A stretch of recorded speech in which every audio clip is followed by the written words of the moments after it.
અરવલ્લી જિલ્લાના મોડાસા શહેરમાં કેટલાય મકાન જે માટી અને ચૂનાથી બનેલા છે અને બહુ જૂના બાંધકામ છે તેવા મુશળધાર વરસાદ અથવા તો ભૂકંપ આવે ત્યારે મકાન ધરાશાયી બનાવો બને છે। ત્યારે તંત્રને આગ લાગે ત્યારે જ કૂવો ખોદે અને ઓલવાયા પછી પાછા જ્યાં હતા ત્યાં ઠેરના ઠેર તેવી હાલત છે। તેનો તાજેતરમાં બનાવ મોડાસાના કડિયાવાડા હોળી ચકલા વિસ્તારમાં આવેલ એક મકાન જે જર્જરિત હાલતમાં હતું તેને વારંવાર નગરપાલિકા તથા મામલતદાર ઓફિસમાં આસ પડોશના લોકો દ્વારા જાણ કરવામાં આવી હતી, પરંતુ તે મકાનમાં એક વખત માત્ર નોટિસ ચોંટાડી નગરપાલિકાના અધિકારીઓ નીકળી ગયા હતા, પરંતુ એ જર્જરિત મકાન ઉતારવામાં આવ્યું છે કે નહીં તે જોવાની પણ તસ્દી લીધી નથી, જેને લઈ ગઈકાલે વધુ પડતો વરસાદ વરસવાને કારણે આ મકાનની આગળની દિવાલો ધરાશયી થઈ ધડાકાભેર નીચે પડી હતી।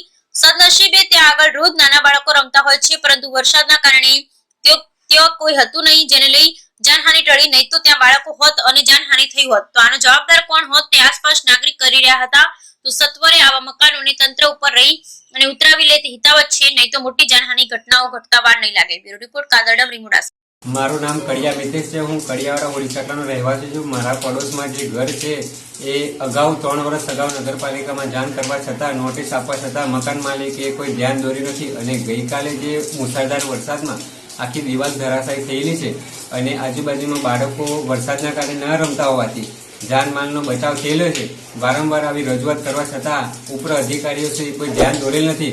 તો નગરપાલિકા તથા કલેક્ટર સાહેબને રજૂઆત છે કે આ સત્વરે મકાન માલિક જોડે આ ઘર ઉતારી અને આજુબાજુના માલહાની જાનની બચી જાય એવી મારી વિનંતી છે।